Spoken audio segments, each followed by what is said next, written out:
আসসালামু আলাইকুম। আজ একটি গুরুত্বপূর্ণ বিষয় আপনাদের সাথে শেয়ার করব। আপনাদের যাদের অ্যাকাউন্ট ইনঅপারেটিভ অথবা ডরমেন্ট আছে তারা কিভাবে ইনঅপারেটিভ অথবা ডরমেন্ট অ্যাকাউন্টটা নতুনভাবে আবার চালু করবেন। আপনারা জানেন যে 6 মাস অ্যাকাউন্টে যদি কোনো লেনদেন না করা হয় তাহলে অ্যাকাউন্টটা বন্ধ হয়ে যায় বা ডরমেন্ট হয়ে যায়। আপনারা চালু করতে হলে ব্যাংকে যাবেন, ব্যাংকে যায় জিজ্ঞাসা করলে এরকম একটি দরখাস্ত ব্যাংক থেকে লেখাই থাকে, আপনার জাস্ট এটা নেবেন। নেওয়ার পর দেখুন খেয়াল করুন লেখা আছে বিষয় ইনঅপারেটিভ অথবা ডরমেন্ট হিসাব চালুর জন্য আবেদন।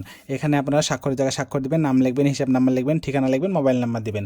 জাস্ট দরখাস্ত লেখা কমপ্লিট। এখন আপনাদের অল্প পরিমাণ কিছু টাকা আপনার অ্যাকাউন্টে জমা দিতে হয় অ্যাকাউন্টটা নতুনভাবে চালু করার জন্য।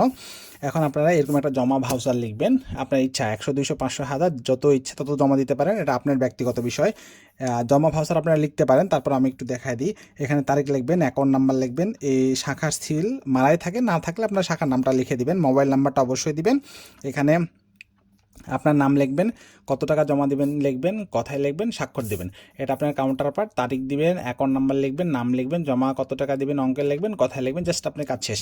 আর একটা গুরুত্বপূর্ণ বিষয় আপনাদেরকে বলে রাখি, এই দুটা কাজ কমপ্লিট করার পরে আপনার ম্যানেজার স্যারের চেম্বারে যাবেন, ম্যানেজার স্যারকে বললেই স্যার এখানে স্বাক্ষর করে দিবেন এবং কাকে অ্যাকাউন্টটা চালু করতে বলবেন তার নাম লিখে দিবেন, নাম লিখে তারিখ দিয়ে দিবেন।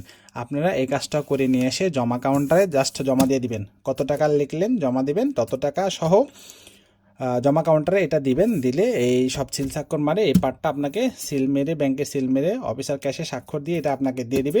জাস্ট তারপরেই আপনার অ্যাকাউন্টটা চালু হয়ে যাবে। অল্প একটু কাজ আপনারা শিখে রাখবেন এবং অন্য কাউকে শেয়ার করে এটি জানার সুযোগ করে দিবেন। এর জন্যে আপনাদের ব্যাংকে গেলে যারা এটা পারে, অনেক লোক আছে, তারা 100, 200, 500 টাকা চেয়ে বসে থাকে। 1 মিনিটের কাজ শিখে রাখা ভালো। ধন্যবাদ।